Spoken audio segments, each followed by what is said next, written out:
mais je crois que certaines promesses ne s'accomplissent que dans la mesure où nos œuvres se saisissent de ces promesses pour leur permettre de s'accomplir.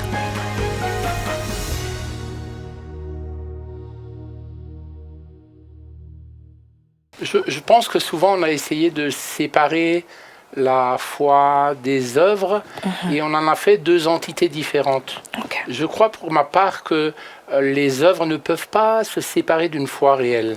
Autrement dit, on ne peut pas dire quelqu'un a la foi si les œuvres n'accompagnent pas sa foi. La foi et les œuvres sont un savant mélange de ce qui rend cette foi parfaite.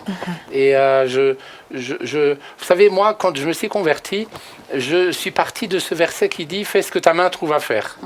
Et comme j'étais quelqu'un de très timide, de très introverti, je me suis dit « Bertrand, si tu veux apprendre à ne pas rester introverti et à sortir de ta timidité et de tes peurs, il faut que tu fasses quelque chose et que tu ailles à l'encontre de ce que ta chair souhaiterait que tu fasses, à savoir rester dans ton coin à cause de tes peurs. » Donc je me suis levé, j'ai commencé à faire. Et puis petit à petit, Dieu m'a conduit à rentrer dans les œuvres que lui-même avait préparées pour moi. Amen. Et me montrer également ce qu'il m'avait donné pour que je puisse les accomplir. Amen. Et ce qui m'a permis de guérir, de progresser et puis d'être aujourd'hui pleinement dans ce que lui souhaite que je fasse. Et je pense qu'on ne peut pas se détacher des deux.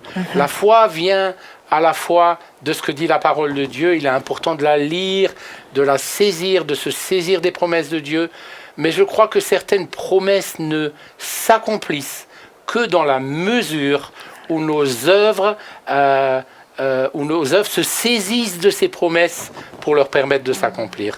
Les œuvres sont un peu le détonateur de ces promesses, et quand nous nous levons, Dieu les accomplit. On l'a vu pour Abraham, il y a eu la promesse, il y a eu l'épreuve, la difficulté, et puis sa promesse s'est accomplie, et elle s'accomplit encore aujourd'hui, parce qu'Abraham s'est levé et qu'il a adjoint à son amitié à l'égard de Dieu, sa proximité avec Dieu, il a adjoint l'œuvre de la foi qui consistait à être d'accord pour sacrifier son fils Isaac.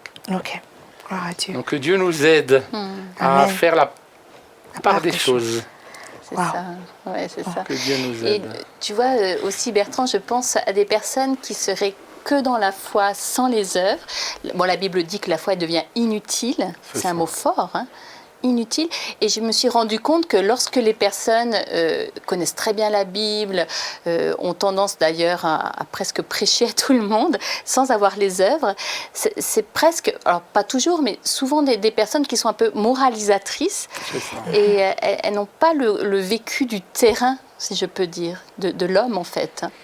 C'est un peu ça, ouais. C'est l'histoire du bon samaritain que j'utilisais tout à l'heure. Ouais. C'est les hommes religieux qui certainement connaissaient très bien les textes, mais n'avaient pas ni cette compassion nécessaire, ni les œuvres de cette foi qui, comme le samaritain, leur aurait permis de s'approcher de cet homme pour l'aider, peut-être d'une manière différente que l'a fait ce bon samaritain. Chacun aide à sa manière et comme il le peut, mais ce qui est important, c'est d'aider, c'est de se lever. Merci beaucoup.